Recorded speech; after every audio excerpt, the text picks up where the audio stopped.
안녕하세요. 조준표입니다. 오늘은 가장 돈 많이 버는 국가기술 자격증은 이런 제목을 가지고 이야기를 나눠보도록 하겠습니다. 가장 돈 많이 번다. 약간 어그로를 끄는 제목인 것 같지만 실제로 얼마 전에 정부에서 이 가장 돈을 많이 버는 국가기술 자격증 이 리스트를 발표를 했습니다. 빅데이터 분석을 해서 발표를 한 거죠. 그래서 이거 발표하고 나니까 그 다음 날에 신문에 뭐 정말 많은 기사들이 나왔습니다. 초봉 가장 높은 국가 기술 자격은 월 420만 원 콘크리트 기사. 뭐 국가 기술 자격 초봉 끝판왕 콘크리트 기사 도대체 얼마길래 뭐 이런 기사들이 뭐 31건 15건에서 굉장히 많이 나왔거든요. 그래서 이게 대체 어찌된 일인지 제가 그 정부에서 발표한 보고서를 쭉 훑어봤습니다. 그 이야기를 오늘 들으려고 합니다. 국가기술 자격증 체계는요, 담당 부처가 고용노동부입니다. 여기에서 국가기술 자격 관련된 법령 및 제도 운영 총괄을 담당하고요. 그리고 이제 이 자격증을 실제 시험 보고 하는 기관은 한국산업인력공단이라고 따로 있습니다. 여기에서 시험 문제 출제, 관리 등을 하고 있는 거죠. 물론 한국산업인력공단 말고도 상공회의소라든가 이런 몇 군데 수탁기관이 주로 있긴 하지만 산업인력공단에서 많이 하는 거죠. 그래서 이 고용노동부와 한국산업인력공단이 고용24라고 얼마 전까지만 해도 워크넷이라는 우리 취업 포탈 있지 않습니까? 노동부에서 하는 거기에 올라온 채용 공고 12만 7,612건 그리고 채용 인원 20만 5,291명을 분석을 했다라고 되어 있고요. 또 비교 분석을 하기 위해서 위에 건 채용 공고에 해당이 되는 거고 2023년에 국가기술 자격 취득한 사람이 총 74만 명인데 2023년 시험 보기 전에 무직이었던 미취업 상태에서 시험을 봤다라는 거죠. 그 사람이 42만 명이었는데 그래서 이제 자격증을 땄겠죠. 자격증을 따고 그 42만 명 중에 1년 안에 취업한 사람이 17만 3천 명 정도 된다라고 나와 있습니다. 그래서 이 채용 공고랑 1년 안에 취업이 된 17만 3천 명을 대상으로 빅데이터 분석을 했다. 그걸 이제 정부에서 발표했다라고 보시면 되겠습니다. 그 이야기를 지금부터 하겠습니다. 일단 국가기술 자격 등급 체계가 있습니다. 등급 체계는 가장 기본이 되는 게 기능사라는 자격이 있고요. 그 위에 산업기사, 그 위에 기사, 그 위에 기능장, 그 위에 기술사 이런 체계를 갖고 있습니다. 그리고 이제 이런 체계가 잡혀진 5개 그런 자격증 말고 서비스 분야 국가기술 자격은 이제 별도로 존재합니다. 그래서 국가기술 자격은 크게 이 기술사부터 기능사까지 5단계 각각이 있고요. 또 서비스 분야 국가기술 자격이 또 따로 있어서 크게 6종류라고 보시면 되겠습니다. 그 6개 안에 세부적으로 분야별로 굉장히 많은 자격증들이 있게 되는 거죠.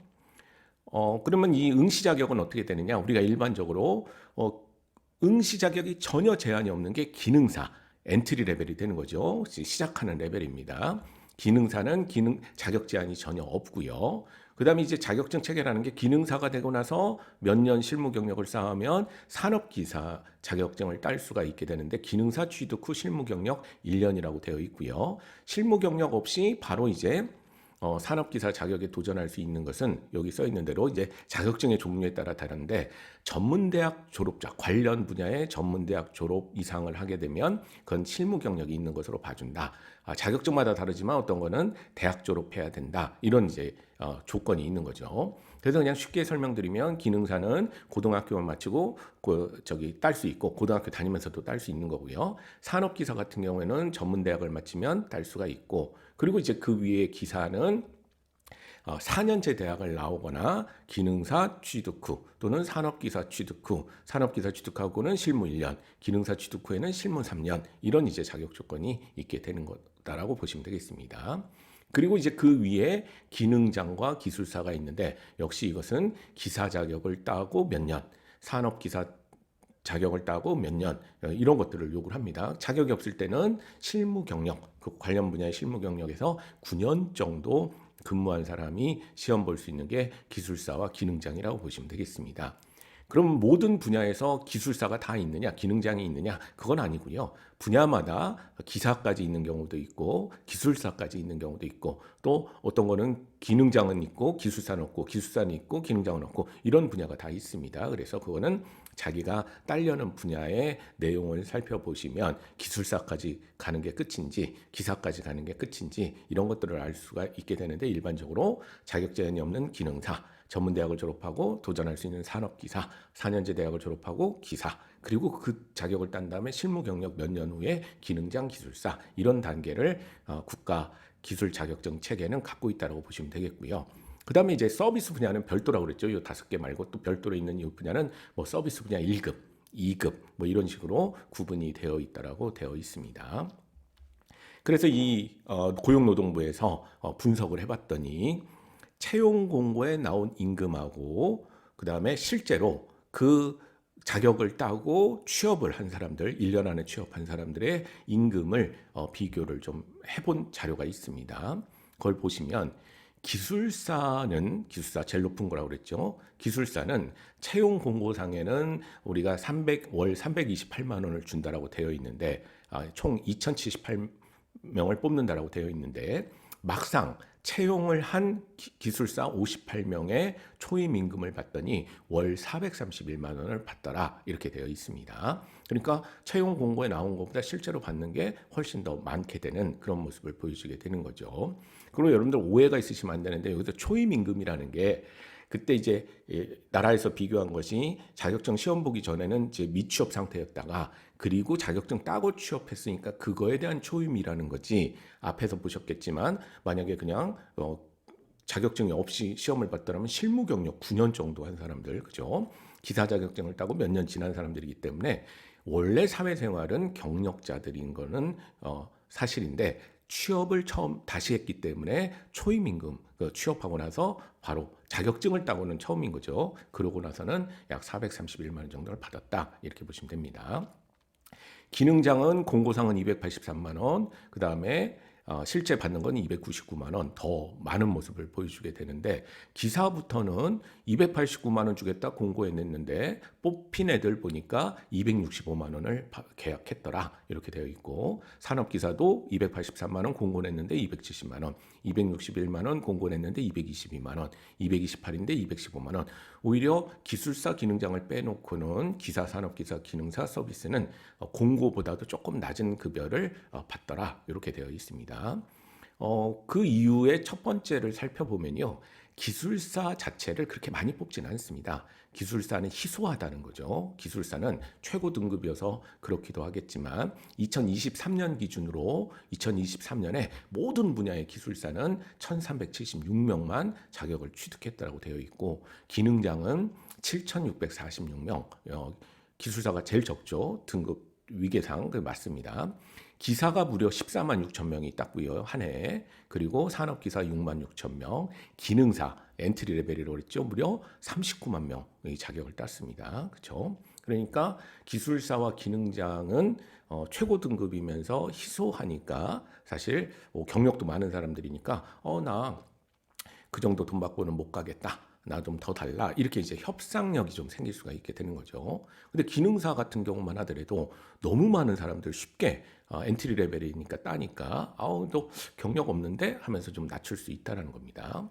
그래서 고용노동부도 분석하기를 기술사와 기능장은 채용 공고보다 실제 받았던 자격을 따고 처음 받는 월급이 더 높았던 반면에 나머지 기사, 산업기사, 기능사, 서비스는 실제 젊은 층들이 이런 낮은 등급의 자격증을 딸 거 아닙니까? 그래서 19에서 34세 청년층이 경력 부족 상태에서 입사해서 재시임금에 비해 받았던 임금이 상대적으로 낮은 것으로 분석이 된다. 이렇게 얘기를 하고 있습니다. 근데 뭐 이 기사 자격증을 딴 사람이 만약에 기술사까지 있는 그 분야라면 경력 쌓으면 되지 않습니까? 이제 4년, 5년 지나서 기술사를 따게 되면 다시 또 높은 급여로 될 수가 있는 거죠. 직장 내에서도 올라갈 수가 있고 아니면 이직하면서 올라갈 수도 있기 때문에 아무튼 이 청년층이 낮은 등급의 자격증을 많이 따서 이렇게 이런 현상이 나타났다. 이렇게 고용노동부는 분석을 하고 있습니다.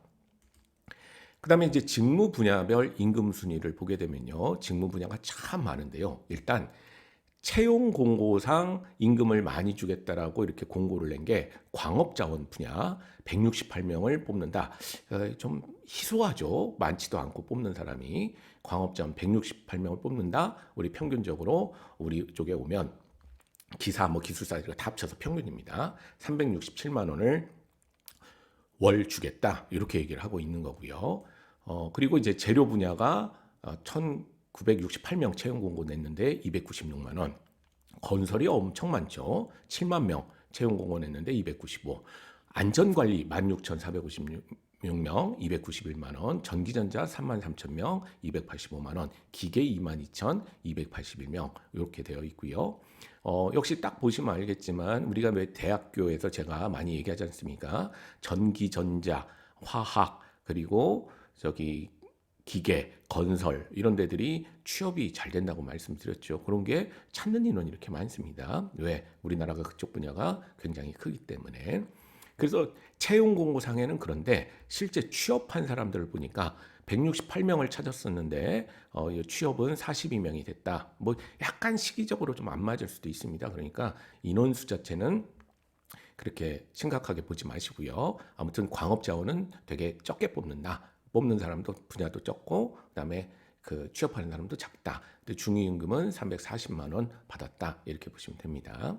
그다음에 이제 안전관리가 16,000명. 근데 여기 거의 뭐 채용 공고상 비슷하게 290만 원을 받았고 화학 280만 원, 뭐 재료 275만 원 이런 순으로 높게 잡혔다. 이렇게 이해하시면 되겠습니다. 중위임금이라는 말 아시죠? 우리가 딱 100명이 있다면 딱 그 중간에 그 위치 순서상 중간에 있는 사람의 급여기 때문에 뭐 경력에 따라 다르겠지만 높은 사람은 이거보다 훨씬 더 높게 받을 수 있다라는 거 아실 수 있을 겁니다. 그래서 일단 여기에서 우리가 얻어야 되는 인사이트는 우리가 흔히 얘기하는 대학교에 취업이 잘 된다라고 얘기하는 그런 분야들 이런 분야들이 역시 많이 찾는다라고 보시면 되겠고요. 그리고 이제 여기서 보시면 임금이 되게 낮은 데들 보건, 의료, 문화예술, 디자인, 뭐 음식 서비스 이런 데는 거의 뭐 이게 그러니까 자격증을 받았다라고 해서 취업이 더 잘 되는 게 아니라 그죠? 뭐 같은 얘기긴 하네요. 자격증이 있다고 해서 돈을 많이 받는 게 아니라 자격증이 있기 때문에 채용이 되게 되는 이런 곳이 아닐까 싶습니다. 급여가 굉장히 낮기 때문에 서비스 자격증이 약간 그런 면을 보입니다. 자 그러면 우리 언론에 나왔던 이렇게 다 종합을 해서 분석을 해봤더니 초임임금 탑10 종목이 뭐냐 이걸 이제 기사화했던 거거든요. 초임임금 탑10 자격증을 딱 보게 되면 이런 순으로 나타냈는데요. 일단 여기서 기사, 산업기사, 기능사, 서비스 이렇게 돼 있는데 기술사, 기능장은 어디 있느냐 궁금하시죠? 고용노동부에서 이렇게 얘기를 했습니다. 취업자 수가 50인 이상인 종목만을 산출했다 이렇게 돼 있어요. 그러니까 기술사 같은 경우는 워낙 희소하지 않습니까? 희소하니까 분야마다 딱 봤더니 만약에 뭐 건설 안전이다 이렇게 했다면 거기에 기술사가 50명 이상 채용한 그런 자격증이 없는 거죠. 뭐 한두 명 정도 각 자격증마다 이렇게 돼서 중위값을 산출하기가 어렵기 때문에 50인 이상 종목만 했다라고 되어 있어서 보시면 알겠지만 기사, 기능장 이런 희소한 그런 고급 자격증은 빠져 있는 상태라고 보시면 되겠고 일반적으로 가장 많이 따는 기사, 산업기사부터 50명 이상 종목이 나오기 때문에 분석이 되어 있다고 보시면 되겠습니다. 그래서 기사, 그럼 이 네 개 중에는 가장 높다라고 볼 수 있는 게 기사잖아요. 그렇죠? 기능장 기술사가 빠졌기 때문에 기사 1등이 콘크리트 기사. 이게 뉴스에 나왔던 거죠. 콘크리트 기사가 69명이 채용이 됐는데 420만 원 중위값이 그러니까 많이 받는 사람은 훨씬 많이 받고 또 이거보다 적은 사람도 있고 중간값이 저렇다는 겁니다. 그 다음에 이제 차이가 많이 나서 인원을 많이 뽑는 2,147명 저기 이 316만 원을 받는데 건설 안전기사 콘크리트 기사가 저도 잘 모르는데 찾아봤더니 되게 중요하다고 하더라고요. 이렇게 건물 안전이나 이런 것도 되게 중요한 거죠. 다 요즘 건물은 콘크리트로 되어 있기 때문에. 그리고 건설 안전기사, 건축 설비기사, 화공기사, 일반 기계기사, 품질 경영기사, 가스기사, 설비 보정기사, 공조 냉동 기계 기사, 에너지 관리기사 이렇게 탑 10을 형성을 하고 있는데 대부분 다 건설 관련된 쪽이 많이 있다라는 거 상위권에 보시면 알 수가 있습니다. 그런데 이제 산업기사보다 기사가 좀 경력을 요구하는 좀 등급은 높은 거라고 말씀드렸죠. 근데 그렇다고 해서 산업기사의 급여가 적으냐? 반드시 그런 것만 아닙니다. 물론 산업기사 중에 1등은 가스 산업기사가 16만 원으로 1등을 차지했지만 2등인 콘크리트 기사보다는 낮지만 건설 안전기사, 3등인 건축 설비기사 보다 높은 모습을 보이게 되는 거니까 이게 종목이 되게 중요한 거구나. 등급도 중요하지만 종목 자체가 자격증에서는 되게 중요하구나. 대부분 약간 희소한 분야, 적게 뽑는 분야에서 좀 고소득이 나오게 되는구나. 이렇게 보시면 되겠습니다. 산업기사는 전문대 이상, 산업기사, 건설안전, 금속재료, 기계정비, 산업안전, 에너지관리, 공조냉동, 용접, 그리고 위험물, 정밀 측정 이런 순으로 되어 있습니다. 그다음에 이제 기능사 중에서는 기능사는 되는 데는 아무 자격이 없다라고 말씀드렸죠. 근데 제선기능사, 요 제선기능사가 뭐 이렇게 철 만들고 이렇게 제철이나 제철소나 이런 데서 필요한 사람들이죠. 제선기능사가 역시 좀 적은 인원을 뽑는데 313원으로 웬만한 산업기사, 기사 못지않은 그런 초임을 그렇게 받게 되는 상황이 나타났고요. 그 다음에 이제 불도저 운전, 아변, 천공, 화학 분석, 천장 크레인, 그다음에 설비 보전, 가스 기능사, 타워 크레인. 타워 크레인이 생각보다 적네요. 물론 이것도 초임치고는 뭐 사회적으로는 앞으로 더 성장할 거기 때문에 높다라고 볼 수 있지만 타워 크레인은 되게 제가 보기에는 무식한 소리로 제가 잘 모르니까 제가 약간 고소공포가 있어서 그런지 되게 막 고소득일 것 같은데 이 정도를 기능사 중에서도 9위를 차지하고 있습니다. 공유업 기능사 이게 10위를 차지하고 있고요. 그다음에 서비스 자격증은 이제 별도라고 그랬죠. 서비스 자격증은 중에서는 비서 2급이 233만 원 초임임금으로 넘버 원을 차지하고 있고요. 서비스 자격증에서는 그다음에 이제 비서 3급이 226만 원, 비서 1급이 224만 원 이런 이제 순으로 구성이 되어 있습니다. 그리고 스포츠 경영관리사 217, 임상심리사 216, 컴퓨터 활용 능력 216, 컴퓨터 활용 능력 216, 그다음에 전산회계, 워드 프로세서, 전산회계 운영사 2급 213만 원 이렇게 이제 되어 있는 거죠. 그러니까 여러분들 제가 앞에서도 말씀드렸지만 서비스 관련 자격증은요. 그 자격증을 땀으로 해서 굉장히 뭐 전문성이 높아지거나 급여가 엄청 높아지거나 이런 개념은 아닌 것 같고요. 오히려 저쪽에서는 저 자격증이 있어야 다른 사람보다 상대적으로 취업이 잘 되는, 그렇죠? 저거 없으면 그 분야에선 취업하기가 어려울 수 있는, 경쟁력이 특별히 없어지는 이런 쪽의 자격증이라고 보는 게 맞지 않을까 생각합니다. 왜냐하면 급여가 다른 이제 자격증보다는 굉장히 낮은 상태로 형성이 되어 있기 때문에 그렇게 설명드릴 수가 있습니다. 자, 그리고 연령별로 탑 10 종목을 하게 되면요. 19세에서 34세를 정책 연령에서는 청년이라고 보고 있는데요. 그때 돈 많이 받는 순위는 금속재료기사, 제강기능사, 가스산업기사, 제선기능사. 그러니까 이것도 제선기능사는 고등학교만 나오고도 뭐 충분히 할 수 있는 건데 이렇게 순위상으로는 청년 중에는 높을 수 있는 거죠. 화공기사, 일반기계기사, 아변기능사, 품질경영, 건설안전, 금속재료 이런 순으로 청년들은 탑 10을 형성하고 있고요. 월급 많이 받는 순으로 중장년을 가게 되면 건설안전기사, 그다음에 건설산업안전산업기사, 건축설비기사, 산업안전기사, 산업안전산업기사, 설비보전기사, 에너지관리기사, 공조냉동, 건축기사, 천공기 운전기능사 이런 순으로 높은 급여를 받고 있다고 보시면 되겠습니다. 대부분이 다 건설 아니면 산업이라는 걸 알 수가 있죠. 그 다음에 요거에 좀 주목을 하셔야 되는데요.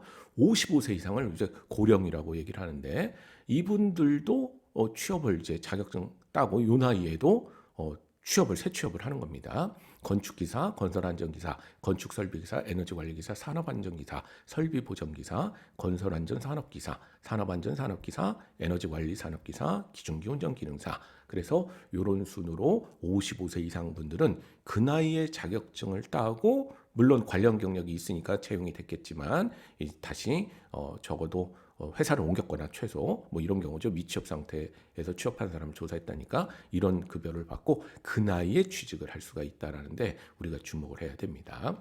그런데 지금 중장년 고령으로 갈수록 보면 건설, 안전 이런 이제 자격증들이 많이 나오잖아요. 근데 이런 자격증들이 많이 나오는 것은 사실은 법령으로 반드시 그 사업장에 그런 자격증을 갖고 있는 사람들이 있어야 된다. 이런 법들이 있습니다. 그렇죠? 그래서 제가 아는 분도 교장 선생님인데 은퇴를 하셨어요. 은퇴를 하셔서 좀 쉬고 계시다가 이분이 특성화고등학교 교장 선생님을 하셨기 때문에 이제 공업 계열 그래서 자격증이 있었거든요. 그래서 그 자격증을 필요로 하는 회사가 있었기 때문에 좀 다시 재취업을 해서 소일거리를 하시는 이런 모습을 봤는데 실제로 법에 그렇더라고요. 뭐 안전 관련된 사람이 반드시 있어야 되는데 그 사람은 어떤 자격을 가지고 있어야 된다. 이런 것들 또 위배하면 막 과태료 물리고 그러거든요. 그렇기 때문에 고령임에도 불구하고 취업할 수가 있더라. 그래서 역시 국가기술 자격증은 없는 것보다는 있는 게 훨씬 더 나은 게 요 대한민국 사회다. 이걸 우리가 알 수가 있습니다. 여기에서도 그건 빠졌죠, 그죠? 기술사, 기능장. 요 분석은 취업자 수 30인 이상 종목 중에서 이제 중위임금이 높은 순으로 산출했기 때문에 역시 한 종목에 30명 이상의 기술사, 기능장은 나오지 않기 때문에 워낙 희소해서 빠졌다라고 보시면 되겠고 월급은 그분들이 이 분들보다 훨씬 더 많을 수 있다. 경력도 굉장히 많으신 분들이기 때문에 그래서 오해 있으시면 안 됩니다. 우리가 기사에서 뭘 알았습니까? 콘크리트 기사가 가장 높은 것으로 나와 있는데 사실은 그거보다 더 많이 받는 사람이 있다. 기술사 기능장들이 있는데 그분들은 희소해서 한 종목에 50명 이상의 자격증이 나오지 않았기 때문에 빠진 거지 콘크리트 기사가 가장 초임이 높은 것은 아니다. 이렇게 생각할 수가 있습니다. 자료들이 굉장히 많아서 제가 한번 다시 나중에 찾아서 그러면 그냥 인원이 얼마 안 되더라도 기술사 기능장은 얼마나 받았는가 뭐 그건 한번 살펴보도록 하겠는데요. 그 앞에 이제 나와 있던 400 몇만 원 있지 않습니까? 그걸 좀 기준으로 하시면 얼추 비슷하지 않을까 이렇게 생각을 합니다. 자, 지금까지 국가기술 자격증, 어떤 분야의 자격증, 얼마나 버는가 이걸 좀 살펴봤는데 진로적인 이제 시사점을 한번 생각해 보면요. 국가기술 자격증은 관련 분야의 전문성을 보여줄 수 있기 때문에 채용 시 절대적으로 유리하다.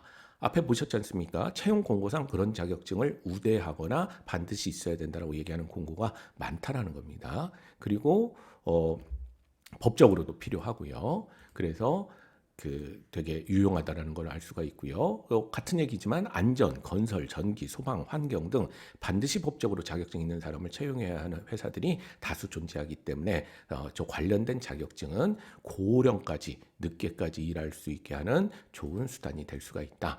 그래서 특히 은퇴 후 제2의 인생을 사는데 도움이 되는 경우가 많겠다. 이렇게 이해하시면 되겠고요. 그다음에 학벌에 대한 고민이 있다면 자격증 취득으로 어느 정도 해결할 수 있지 않을까. 그러니까 자기가 자기 딴에는 마음에 안 드는 대학을 갔어. 뭐 다시 공부해서 다시 들어가는 게 이제 반수고 재수고 N수고 뭐 이런 게 되는 거죠. 그래서 뭐 자기가 문과라면 공무원 시험을 보거나 로스쿨을 가거나 이러면서 그걸 극복할 수 있는데 자기는 이과란 말이죠. 이과라면 자기 분야에서 최고의 기술 자격증, 기술고시 보면 좋겠는데 그것도 너무 힘든 거잖아요. 그것도 역시 기술고시 볼 정도의 학습 능력이면 지금 이제 고민이 없겠죠, 그렇죠? 그러나 내가 이렇게 해보니까 전공에서 좀 재미를 느낀다면 내 전공에 해당하는 최고의 자격증 한번 도전해 보면 이런 것들이 계속 자기의 전문성을 높여줄 뿐만 아니라 늦게까지 일할 수 있는 그런 원동력을 제공한다는 거 참고하시면 좋을 것 같고요. 그 다음에 이제 앞에서 보셨겠지만 서비스 쪽에 그런 자격증이라는 게 사실은 좀 문과 관련된 문과 학생들이 많이 따는 자격증이 많거든요. 근데 그런 자격증은 사실은 좀 노력만 하면 어렵지 않게 전문성이 있지 않더라도 딸 수 있는 그런 자격증이기 때문에 자격증을 땄다고 해서 급여가 높아지는 게 아니라 자격증이 없으면 채용이 안 되는 그런 역할을 보여주고 있고요. 그래서 차라리 뭐 비슷한 이제 여건이 있다면 진짜 어려운 이공계 중심의 자격증 이런 것들이 훨씬 더 도움이 되는 경우가 많다. 특히 기계, 전자, 그리고 화학, 그리고 안전 이런 것들. 안전이 아마 화학 관련된 게 많을 겁니다. 위에 안 보이셨지만 그리고 우리나라는 특히 건설, 법적인 규제가 굉장히 많기 때문에 그런 자격증들이 도움이 많이 될 수가 있다. 그래서 조금 봐서 어려운 게 있으면 한번 도전해 보는 거. 그러면 자기의 그런 아쉬운 점들을 많이 커버할 수 있지 않을까 이렇게 생각이 되고요. 그다음에 특성화고 마이스터 고등학교 진학 시도 이런 걸 고려했으면 좋겠어요. 어떤 특성화고 분야마다 특성화고 종류가 다른데 저거는 서비스 업적으로 가는 특성화고 이랬을 경우에 나중에 이제 자격증의 효과가 좀 적지 않습니까? 그런데 내가 가는 분야는 기술사까지 있는 그런 체계적인 그런 분야고 사회적으로 수요가 탄탄한 법적으로 보장받는 분야라면 특성화고 마이스터고 진학할 때 그런 쪽으로 가서 거기서 차분히 경력 쌓고 중간에 대학을 갈 수 있다면 재직자 전형으로 갔다 오고 기술사까지 딱 받으면 일찍부터 경제활동해서 훨씬 사회에서 경제적으로 독립하는데 유리할 수 있지 않을까 그렇게 생각이 됩니다. 자, 오늘은 국가기술 자격증의 현황과 그리고 어떤 자격증이 소득을 많이 일으키고 있는가 이걸 살펴봤습니다. 감사합니다.